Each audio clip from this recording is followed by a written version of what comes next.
I'm really pleased to welcome Rabbi Lauren Tuchman. Welcome back, Rabbi Lauren Tuchman, to our learning space today. Rabbi Tuchman's taught this group now a number of times.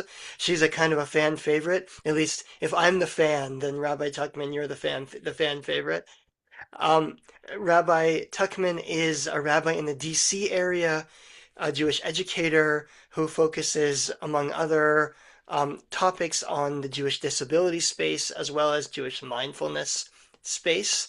And today we are here to explore the famous story of Moses and Miriam and Moses' prayer for healing for his sister. So I'm going to start by inviting us to join in the blessing for study. If you feel comfortable doing so, please unmute at this time so we're one another, and I've shared my screen so we can say this blessing together. Please join me. Baruch Baruch atah Adonai atah Eloheinu Adonai melech haolam melech asher haolam asher kidshanu kiddushanu b'mitzvotav b'mitzvotav v'tzivanu v'tzivaso b'sifrei b'divrei Torah. Torah. Blessed are you, eternal one, whose mitzvot, whose commandments make our lives holy, and who has commanded us to immerse, to engage in words of Torah. Rabbi Tuchman, we've got about 20 of us or so gathered here ready to study with you. And folks, if you have thoughts to share, you can either drop them in the chat or you can raise your hand electronically, and I will keep an eye on those hands and let Rabbi Tuchman know when there are hands raised. Rabbi Lauren Tuchman, take it away, please. Wonderful, thank you. And I'm going to ask gently if folks could mute if you're not speaking. That would be really helpful. Thank you so much. Rabbi Streifer, just as you mentioned, you are a fan of mine. I am a very big fan of yours. So I'm so happy to be back with Last Soak. So glad to be here today as we take a little bit of our lunchtime to learn Torah together. It's really wonderful to be together, or wherever we are in the world, or in North America, whatever time zone we're in, breakfast, lunch, in between, it's all the same. So we are going to study. When I was thinking about what I wanted to bring today, I was thinking about the fact that we are coming upon the reading of the story of Miriam and Moses. Some of you may read it this week, some of you may read it next week. There are different Torah studies schedules right now, which we're not going to get into the details and mechanics of, but because of the calendar, we are in a situation in the Jewish world where some people are reading one parsha, and so this week, that's what my community is doing, and some people are reading Bahalotcha, which is the parsha that we are going to be studying together this week, and some of us are reading that next week. So it's a whole lot happening.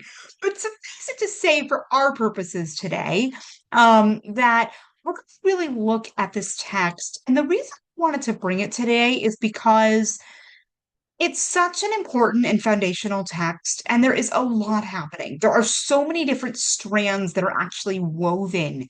It's a fairly long text, but I think it's important, and I know our time is short. So what I'm going to invite us to do is actually read it very efficiently. Thank you, Susan, for reading that aloud for us in the English, please. Just the 16 verses of Numbers 12. And Rabbi Streifer will put that on the screen. Folks can follow along. And then after the reading, I'll say a few additional words, and then we're going to open it up for some interactive discussion. So, Susan, take it away. Okay, thank you. It's my pleasure. Excuse me, I just ate a grapefruit. I'm very sticky. Miriam and Aaron spoke against Moses because of the Cushite woman he had married. He married a Cushite, they said. Has God spoken only through Moses and not through us as well? God heard it. Now Moses himself was very humble, more so than any human being on earth. Suddenly God called to Moses, Aaron, and Miriam, "Come out, you three, to the tent of meeting." So the three of them went out. God came down in a pillar of cloud, stopped at the entrance of the tent, and called out, "Aaron and Miriam." The two of them came forward. "Hear these my words. When prophets of God arise among you, I make myself known to them in a vision. I speak with them in a dream. Not so with my servant Moses. He is trusted throughout my household. With him I speak mouth to mouth, plainly and not in riddles, and he beholds God's likeness. How then did you not shrink from speaking against my servant Moses? Still incensed with them, God departed. As the cloud withdrew from the tent, there was Miriam stricken with snow-white scales. When Aaron turned toward Miriam, he saw that she was stricken with scales. And Aaron said to Moses, O my Lord, account not to us the sin that we committed in our folly. Let her not be like a stillbirth, let her not be like a stillbirth that emerges from its mother's womb with half its flesh eaten away. So Moses cried out to God, saying, El na Raphanallah, O God, pray heal her. But God said to Moses, if her father spat in her face, would she not bear her shame for 7 days? Let her be shut out of the camp for 7 days, and then let her be readmitted. So Miriam was shut out of camp 7 days, and the people did not march on until Miriam was readmitted. After that, the people sent out from Hazeroth, and encamped in the wilderness of Paran. Thank you, Susan. Thank you so much for that reading. Yeah, there's a lot going on here, and I wanted to tease apart a few of the pieces of this. Even in the first two verses, we have what I think, and what I think many of us might notice immediately, two different traditions coming together, right? We know that the Torah, we understand, there are lots of different ways Jews understand the Torah, but I think for our purposes, we can say, this is a text with multiple authors, and I like to think of it a little bit even more deeply than that, multiple strands of oral tradition kind of woven together, right? That we have this text that's come to us that has all of these different pieces. I think that's just very clear. And there are different scholarly hypotheses about that. The documentary hypothesis is one of them. There are different ideas. But I think that without getting into the weeds of specific hypotheses, it's clear just from these opening verses that we have two different possibilities for why the rupture happened. We have on the one hand, and thank you again, Rabbi Seifer, for putting it back on the screen. Like on the one hand, we have that Aaron and Miriam complained against Moshe's wife, the who is referred to as the Cushite woman. Now that's a whole other conversation that some really good scholarship has been done on, and I want to recommend particularly. I'll put this in a email to you, Rabbi Streifer, after this. That there's a beautiful 2-volume work called Womanist Midrash by Wilda Gaffney. It's fantastic. I believe she is an Episcopal priest, African American woman who wrote these books that talk about skillfully and with a lot of respect the women of the Hebrew Bible from a womanist perspective. So that is a really interesting place to go for some commentary on the opening verse. But we have here that opening verse of the complaint was about Moshe's wife. Then we have this other verse, right, where it's like they're upset that, wait, why is it that God is speaking just to Moshe and not to us? And then it seems like we kind of leave behind, and I'm happy to be challenged on this.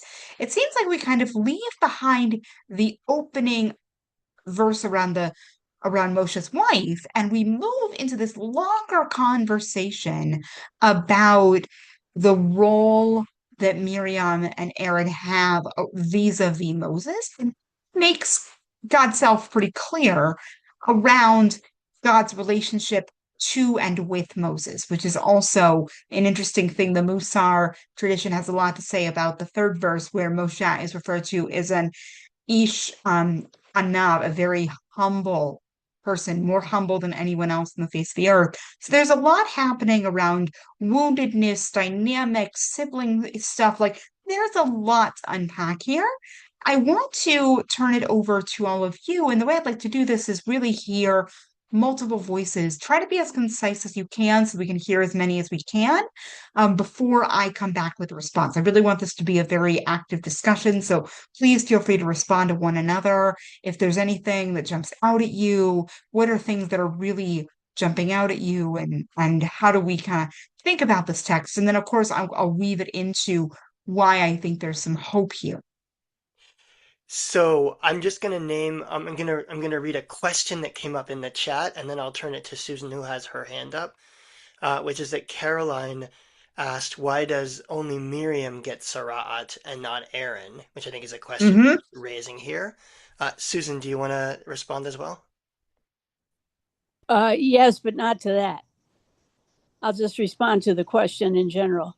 What I find interesting is that this is Freud could have written this. It's a classic example of sibling rivalry.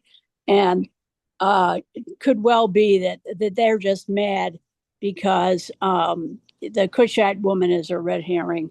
And they're just mad because God only speaks to Moses and not them, and they want their turn.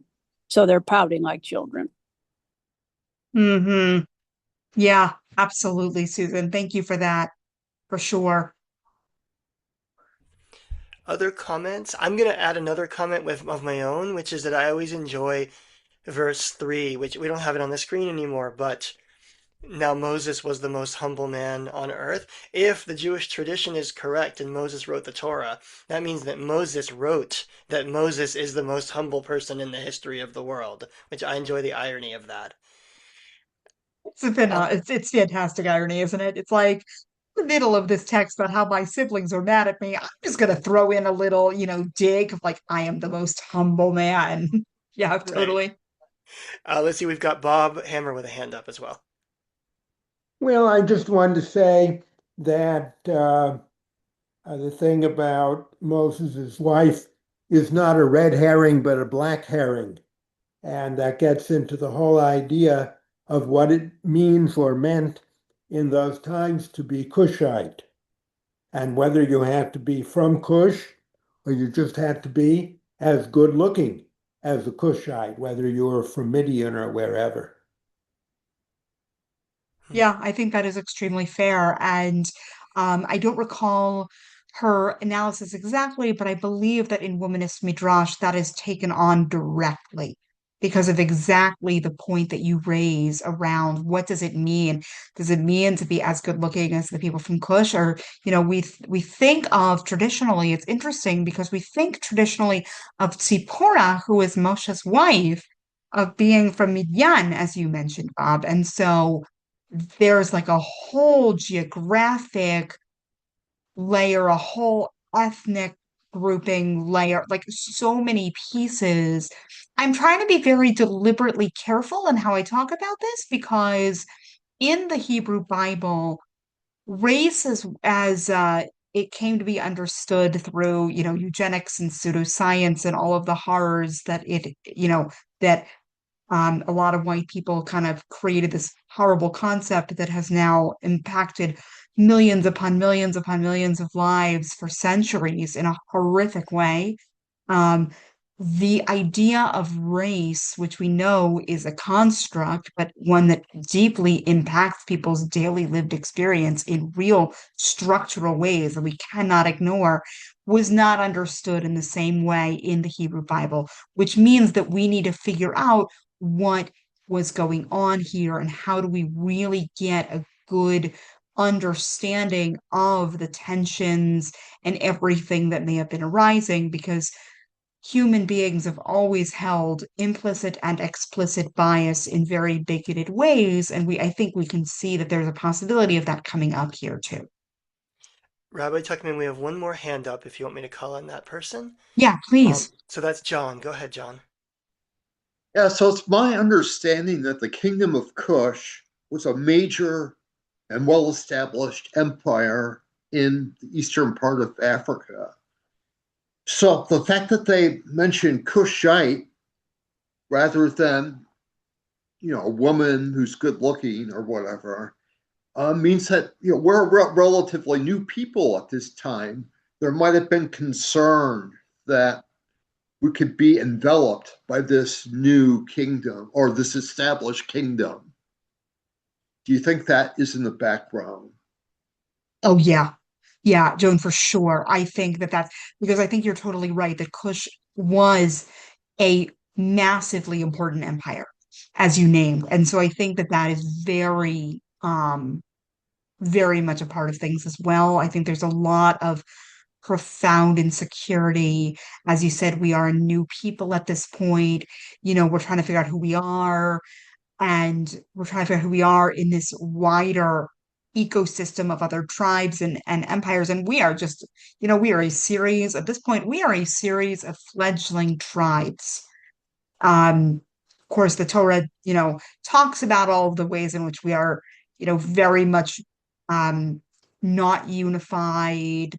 Good numbers is nothing if not. I mean, this comes right after one of the incidents in which the people start complaining, right? So we've got a series of complaints during numbers.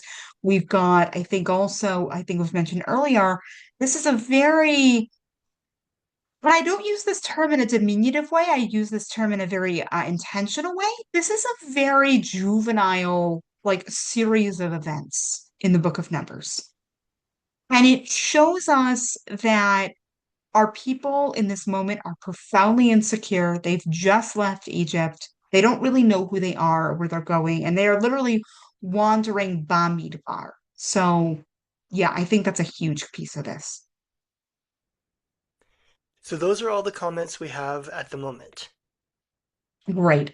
So, we've got, of course, these series of things. And what I find, I want to address specifically also the comment around why is Miriam the one who gets Sara'at, and Aaron doesn't. And of course, I think that, inherently, I don't think there's a way around saying that there is misogyny in this text. Miriam, and again, I'm bringing in again this beautiful book, Womanist Midrash, because I think she does this really well. Miriam, in really important ways, is a very powerful prophetess. She, if we think about her role in the Exodus, if we think about even before that, her role of guarding Moshe, her brother, as he's put in the basket, she is a very powerful figure. And I don't want to diminish the text, but I think there is a thread of that she is being put in her place. And at the same time, though, in a way that obviously we don't agree with and, is very hard. But at the same time, the people stop traveling for 7 days while she is chutz hamachana, outside of the camp. They don't travel without her. And in a few chapters later, when Miriam dies, Miriam's well, which sustained the people, dries up and they have no water. And there is a whole incident around um, the waters of strife, it's often referred to. She is beloved. Miriam and Neviah is beloved. And I sometimes actually, wonder if Miriam is, for a lot of the people, especially if we think about the Book of Numbers, and Rabbi Streifer, I'd actually love to hear your thoughts on this. If Miriam is actually beloved more by the people than Moshe, is that also a piece of this? I wondered if Miriam and Aaron are like, hey, we've got the people. If we think back to the episode of the Golden Calf of the Egel HaZahav, the people are panicked because Moshe hasn't come back down the mountain. They don't know when he's coming back. He's supposed to get this Torah for us, and he's not back yet. And who is the God that we're going to follow now? And so perfect plan. We're just gonna have an Egel Zahav. And Aaron, and there's a whole question of like, did Aaron really want to build it? But he ultimately does. So that's something that I've been thinking about as like an underlying piece of this is that in some ways Miriam was more maybe beloved is too strong of a word, but Miriam in some ways was more easy for people to connect with than Moshe. Yeah, can I respond really quickly to that Yeah, since you asked? There's so yeah, please. two quick thoughts. One is that The other story that kind of points to that is the story of the Miriam dancing and leading the song at the sea, where Moses sings this whole song, and then you get this little hint, this little glimpse. Miriam also got up and she also sang the same song. And I've seen scholars who've suggested that the Miriam version of that song actually is the older one. That is, it makes more sense for Miriam to be singing and leading the people in that moment, but that the Torah, as it comes to be redacted, as the male-centric document it is, needs for Moses, the man in charge, to be the one singing that, right? So that Moses, maybe there's another place where Moses is kind of usurping Miriam's power. And I think that it's an interesting both in-universe explanation for what's happening here, that maybe Moses is actually insecure about Miriam, and also an out universe, like a critical kind of explanation for the idea that maybe we have hints of this much more powerful figure of Miriam that's been kind of papered over by the patriarchal tradition in the Torah as we have it. Um, Yeah, And I see totally. David has a hand up, so Rabbi Tuchman, if you want to call on him as Please. well. Absolutely.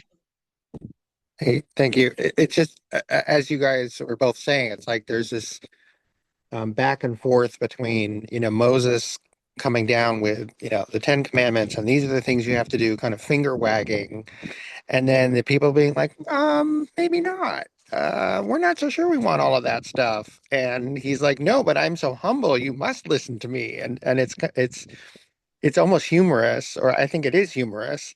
Um, but I think it's also, bespeaks back to the Freudian piece. It bespeaks to our dual nature as humans. Like we want to do good and we want to be selfish. And, how do you reconcile those two things? Right, exactly. Exactly. And I think also, David, to your point of like, Moshe's coming down, kind of finger wagging, and the people are like, I'm not so sure about this. Like, and even on Shavuot, the text that we read, is the revelation of Torah, and the people are like, wait a minute, this is like a lot happening right now. Like, what we need you to do, Moshe, is go and get it for us because this is way too intense, right? I mean, and I'm speaking a little bit off the cuff, but like intentionally in the sense of like, that's the people's reaction. They're like, whoa, hold on. What's happening? This like multi-sensory synesthetic, perspective, this thing happening out right now. What are we doing? Um, but I think at the same time, or like by the same token as all of that, we're all just very human. Miriam wants recognition. I mean, honestly, my heart goes out to Miriam in this moment because she just wants recognition. This brother of hers that she tended and made sure he survived, and she's praised for that, then she's taking this leading role spiritually in the well-being of the people, and the people know it, right? The people are very aware of that. And I think that there's part of her that's just asking, and this is where I think the hope in this text actually comes in. People are asking Miriam, like, hey, we really love you. We want you to be supporting us and leading us in this way. Miriam is saying to God, like, why am I not acknowledged as the important member of this community that I know I myself to be? And that's why I think the reaction, especially the if her father spit in her face, that whole thing, I think that there's a certain way in which the reaction bespeaks the truth of Miriam's position. I think you wouldn't have such an intense reaction from God and Moses if there wasn't, I think about this a lot in just human relationship and how we react and interact with one another, right? But I think that there's just some truth in the fact that we tend to get most reactive when we actually know that something substantial is at stake. And I wonder if folks have thoughts on that. But also, I think that the fact that the people don't travel without her is a huge piece of this. The Torah is acknowledging, yeah, Miriam was really important. People were upset that she got Sarah ads and was that she was outside the camp, and they're not going to go with her. Hmm. So, Rabbi, we have a hand up from Bob if you'd like to go ahead Hmm? with that. Sure. Well, this is a area we haven't touched on yet, but in that verse where God calls them into the tent of meeting, he says, "You three," and the word shloshim for three is in there twice in that sentence. So that may justify my interest in it. And one idea about all of this was that Moses was immediately ready to respond to God's call, which may have been part of the problem. But Miriam and Aaron were not. They were not necessarily clean and able to go in there, and they kind of freaked out and ran around and didn't quite know what to do. And maybe the message right there was, well, that's the reason that you guys don't have the responsibility that Moses does. He's constantly ready when I call him. Yeah, I think that's also a very possible, I think that's a very possible reading, and I appreciate you bringing that as well. And I think that there's a certain way in which, you know, God may be saying here in this text, like, I know this person's character, I know their reliability. And that also, I think, gets to how God communicates with Moses in this text. So, yeah, for sure. I appreciate that a lot. Do we have any final comments either in the chat or Y- verbally before we move to yes, closing? let me read. There's two comments in the chat that I'll read quickly, and then you can close us up. So Okay. Jamie says we also get the most defensive when something really strikes a chord of insecurity, which could definitely be part of the "Hey, why not us, God" confrontation and concern. And then Bruce said, perhaps God is disturbed that Miriam and Aaron might be questioning God's choice of Moses as a spokesperson. Would that help explain God's response, even if it seems unfair? So these are both comments about how, I mean, God here in a sense acting as a person, right? But how we get insecure when we are worried that there is, sort of something that is really challenging us, I think, in a moment like this.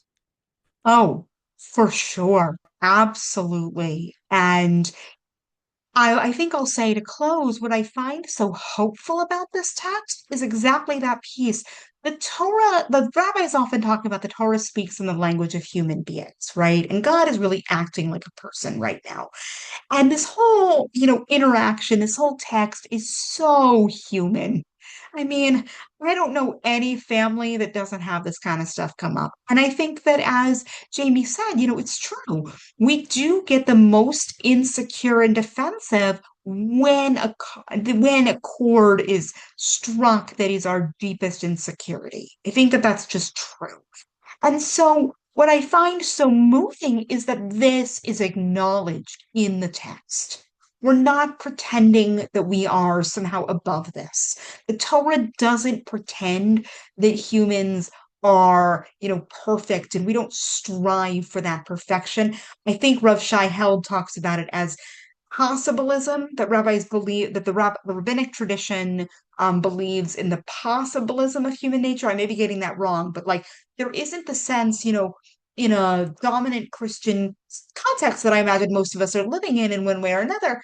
I think there's a certain way in which the understanding of human beings is inherently flawed and sinful, right, derives from their reading of the Adam and Eve text, which Jews read very differently, but that's another take the through text for another day. But I think the rabbinic tradition actually says, really rooting itself in Torah in this way, like, no, like possibilism. Human beings are multifaceted, complicated. That's just the reality of it. And let's acknowledge it and let's learn how to work with it instead of pretending it's not there. Beautiful. So let me say a huge thank you to Rabbi Lauren Tuchman for this teaching. which takes us into the Parsha and really helps us to find hope and to find, I think, to find humanity and find ourselves in the text. So I'm grateful to Rabbi Tuchman for teaching us today and for engaging us in this conversation. Next week, we will meet with Rabbi Frank Miller. Uh, no, sorry, I skipped forward a couple of weeks. Next week, Rabbi Laura Rappaport. It is not your duty to complete the task. How do we feel empowered in an overwhelming world? So I look forward to joining with you next week again. I'm sure many of us feel overwhelmed and many of us have lots of work we have to complete. So I wish you a Shabbat Shalom. Once again, thank you to Rabbi Lauren Tuchman and look forward to seeing all of you again next Thursday. Take care, everyone.